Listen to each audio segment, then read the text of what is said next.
Nice to see both of you. I am a fan of both of your work. Thank you. If someone has not seen, besides Transformers, obviously they should go see it. But if someone has not seen anything you've done before, what is the first thing you'd like them watching and why? I mean, I'm going to say Swarm, even though they might be scared of me after. It's okay.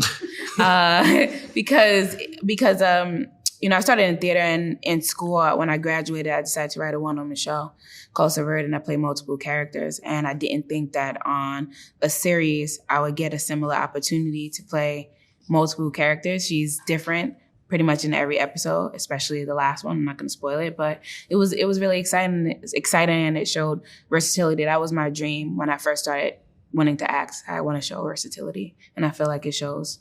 And then they go watch this, and then it's like, oh, it's completely different. Totally. In the Heights, I would say, I got to really show a lot of sides in that, versatility, I guess. He takes my answers all the time, so. Oh my, just different, shape shifting in the Heights, so that's. I used to sing the songs on the set of Transformers. Really sweet. Anytime I saw him, I'd be like saying something, and he would sing with me, and I'd be like, "Oh my God, I'm fangirling." I'm curious, for both of you, this is a huge production, and what surprised you about making a film like on this scale with this scope? Because you're filming it so far, a few years ago, and you have to wait to have it come out. Yeah. What was surprising for me was that it was really intimate. A lot of times, obviously, there's no robots, so there's a lot of times me and Anthony acting to air, and it's just it felt like a small project, even though it was so big. Yeah, I mean, I haven't seen them today. I'm watching the movie for the first time, so I'm I think but at least seeing the trailer and working in ADR and seeing like what Pete did, especially with Mirage, like it's just you're in this bubble a little bit when we're shooting, and if I'm not shooting with Dom or if I'm not shooting with Toby, I'm shooting with nobody, So I'm just like talking to the air and doing these emotional scenes.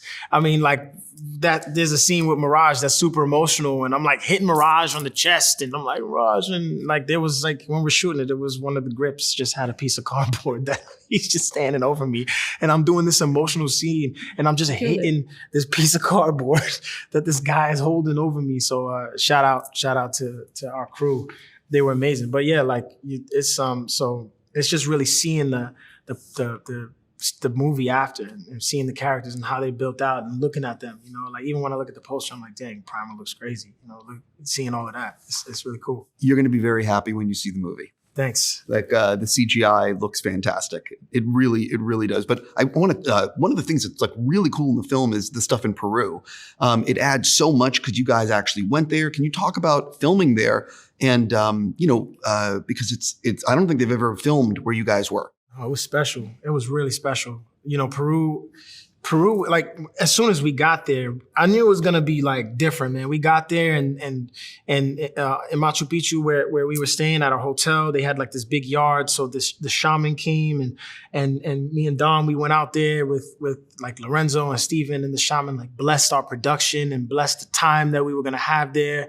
And it just felt almost like we weren't, like, not that we were alone, but it felt like the country was behind us now. It felt like. Then the mayor, did they have mayor? Is it called the mayor? He gave us some. There was a government official. Yeah, government official came and gave me and Anthony a plaque to celebrate us for filming there. Yeah, but it was special, man. Like, no, I think we were one of the first people to ever shoot on Machu Picchu. Like, we went to the jungle. We shot in Tarapoto for like 2 weeks. The heat was crazy, but some of the most beautiful shots you'll ever see, Steven captured. Like, we were really and not green screen. Like, it's real.